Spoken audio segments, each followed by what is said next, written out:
اعوذ باللہ من الشیطان الرجیم بسم اللہ الرحمن الرحیم صلی اللہ علی محمد صلی اللہ علیہ وآلہ وسلم۔ درود پڑھنے سے ملتی ہے رحمتوں کی ہوا، اندھیروں میں بھی ملتا ہے نور مصطفیٰ۔ درود پاک پڑھنا پڑھنے والے کے لیے پاکیزگی و طہارت کا ذریعہ ہے۔ درود شریف پڑھنے والے کو موت سے پہلے جنت کی خوشخبری دی جاتی ہے، قیامت کے خطرات اور سختیوں سے نجات ملتی ہے۔ درود شریف کی برکت سے بھولی ہوئی باتیں یاد آ جاتی ہیں اور قیامت کے دن ان مجلسوں کو شرمندگی کا سامنا نہیں ہوگا۔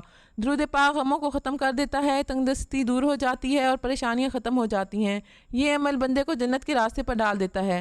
درود شریف پڑھنے والے سے اللہ تعالیٰ بہت خوش ہوتے ہیں، کیونکہ اللہ تعالیٰ خود بھی درود بھیجتے ہیں اور ہمیں بھی حکم دیا گیا ہے کہ ہم حضرت محمد صلی اللہ علیہ وآلہ وسلم پر کثرت سے درود بھیجیں۔ درود شریف پل صراط پر روشنی کا ذریعہ بنتا ہے، ظلم و ستم سے نجات دیتا ہے، آسمان و زمین میں قابل تعریف بنا دیتا ہے۔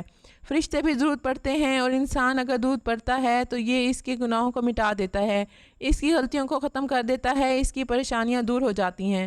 ہم ایک دوسرے سے شکایتیں کرنے کی بجائے اگر صرف درود شریف پڑھتے رہیں، صرف اللہ کا ذکر کریں تو یقین جانیں رسول اللہ صلی اللہ علیہ وآلہ وسلم بھی خوش ہوں گے، اور جب رسول اللہ صلی اللہ علیہ وآلہ وسلم خوش ہوں گے تو اللہ رب العزت بھی خوش ہوگا۔ جب کوئی بندہ اشکبار ہو کر درود شریف پڑھتا ہے تو وہ درود رسول اللہ صلی اللہ علیہ وآلہ وسلم کی خدمت میں پہنچتا ہے، اور رسول اللہ صلی اللہ علیہ وآلہ وسلم اللہ تعالیٰ سے اس بندے کے لیے بخشش کی دعا کرتے ہیں۔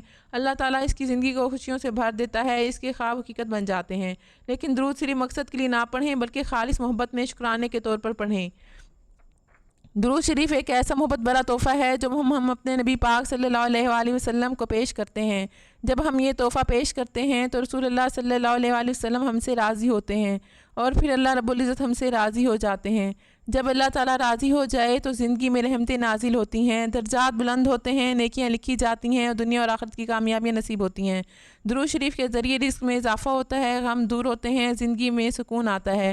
یہ سچ ہے کہ درود پاک ایک ایسا وظیفہ ہے جو دعاؤں کی قبولیت کا ذریعہ ہے۔ دن نہ گنو کہ کتنے دن پڑھا، بس لگن سے، پابندی سے، محبت سے پڑھتے جاؤ۔ درود پاک کو اپنی زندگی کا حصہ بنائیں، یہ دنیا اور آخرت کی تمام مشکلات سے نجات کا ذریعہ ہے۔ سرکار واصف علی واصف رحمۃ اللہ علیہ سے پوچھا گیا کہ ہم یہ کیسے سمجھیں کہ ہماری زندگی حضور پاک صلی اللہ علیہ وآلہ وسلم کی زندگی کے قریب ہے؟ سرکار نے جواب میں فرمایا، اس سوال کا ایک حصہ یہ ہو سکتا ہے کہ جب تک ہم احادیث مبارکہ نہ پڑھیں ہمیں کیا پتہ کہ نبی پاک صلی اللہ علیہ وآلہ وسلم کی رضا کیا ہے۔ آپ سوال سمجھ لیں، سوال مشکل اور اس کا جواب بڑا آسان ہے کہ جس شخص کو نبی پاک صلی اللہ علیہ وآلہ وسلم سے نسبت ہو جائے، اس نسبت کے فیض سے اس کو قریب ترین راہ کا خود بخود ہی اندازہ ہو جاتا ہے۔ سورج سے ثبوت ملے نہ ملے، اگر نسبت ہو جائے تو وہ آدمی ضرور دھوپ میں رہتا ہے، کیونکہ اسے نسبت ہو گئی اور روشنی میں رہا۔ اس میں مشکل بات یہ ہے کہ ایک آدمی جس نے حضور پاک صلی اللہ علیہ وآلہ وسلم کی سیرت کو نہیں پڑھا، ایک آدمی جس نے احادیث کا تفصیلی جائزہ نہیں لیا، کیا اس کو عشق مصطفیٰ صلی اللہ علیہ وآلہ وسلم عطا ہو سکتا ہے؟ اس سوال کا جواب آپ دیں۔ ثابت ہوا یہ کہ عشق اور محبت کے لیے عرفان اور سیرت آپ کو سمجھ نہ آئیں تو بھی کوئی بات نہیں۔ عشق جو ہے یہ روح کا مقام ہے اور یہ عطا ہو جائے تو ساری زندگی بن جاتی ہے۔ ایک آدمی اگر ساری زندگی نبی کریم صلی اللہ علیہ وآلہ وسلم کی سیرت کو پڑھتا رہتا ہے تو یہ ہو سکتا ہے کہ عشق سے محروم ہو۔ حضور اکرم صلی اللہ علیہ وآلہ وسلم کی زندگی پر کتابیں لکھنے والا ہو سکتا ہے کافر ہو، لکھنے سے یہ علم نہیں آتا، کتابیں پڑھنے سے یہ علم نہیں آتا۔ علم جو ہے یہ محبت کے ساتھ آتا ہے، اور محبت جو ہے یہ عطا ہوتی ہے، یہ عطا کا علم ہے، عطا کرنے والے راستے الگ ہیں۔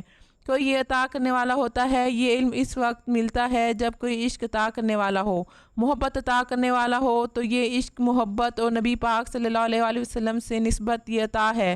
یہ کیسے ملتی ہے؟ کوئی عطا کرنے والا ہوتا ہے تو ملتی ہے، اس لیے اس کا کوئی باعث نہیں ہے کہ آپ کیا کیا مطالعہ کریں۔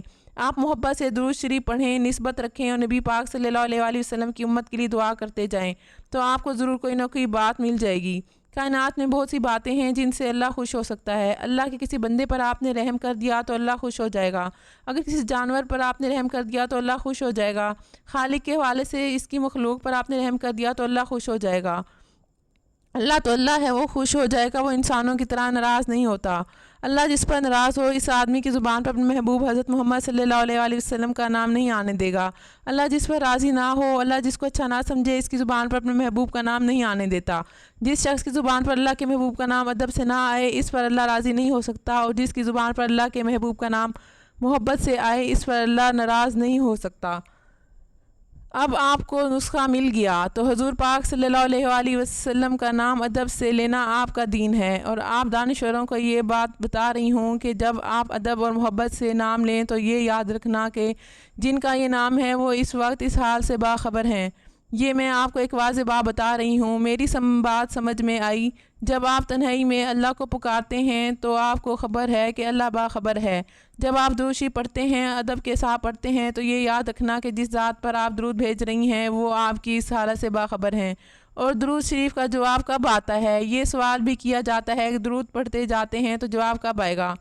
درود پڑھنے والے شخص پر درود پڑھنے کے دوران دقت طاری ہو جائے تو سمجھو کہ جواب آ گیا۔ جب حضور پاک صلی اللہ علیہ وآلہ وسلم کی توجہ اور بزرگان کی توجہ آپ کے کمزور دل کے قریب سے گزرتی ہے تو آپ کی آنکھوں میں بغیر سبب کے آنسو آ جاتے ہیں۔ بے سبب آنسوؤں کا آنا یہ کسی توجہ کے ذریعے ہے، اور توجہ جو ہے ان کی خاص عنایت ہے۔ اس لیے جب کبھی آپ تنہا بیٹھ کر درود شریف پڑھ رہے ہوں اور آپ کو آنسو آ جائیں، اگر آپ کبھی سجدے میں اللہ کے سامنے ہوں اور آپ پر رکعت طاری ہو جائے تو سمجھو کہ اللہ تعالیٰ کا بہت قرب حاصل ہو گیا۔ درود شریف میں رکعت طاری ہو جانا بہت قرب حاصل ہونے کا سبب ہے۔ لہٰذا میں آپ سے پرزور گزارش کرتی ہوں کہ درود شریف کو اپنی زندگی کا لازمی حصہ بنا لیں۔ صبح و شام، مشکل و آسانی، خوشی و غم، ہر حال میں درود پاک کا ورد جاری رکھیں۔ یہ وہ عمل ہے جس سے دنیا بھی سنورتی ہے اور آخرت بھی۔ شکریہ۔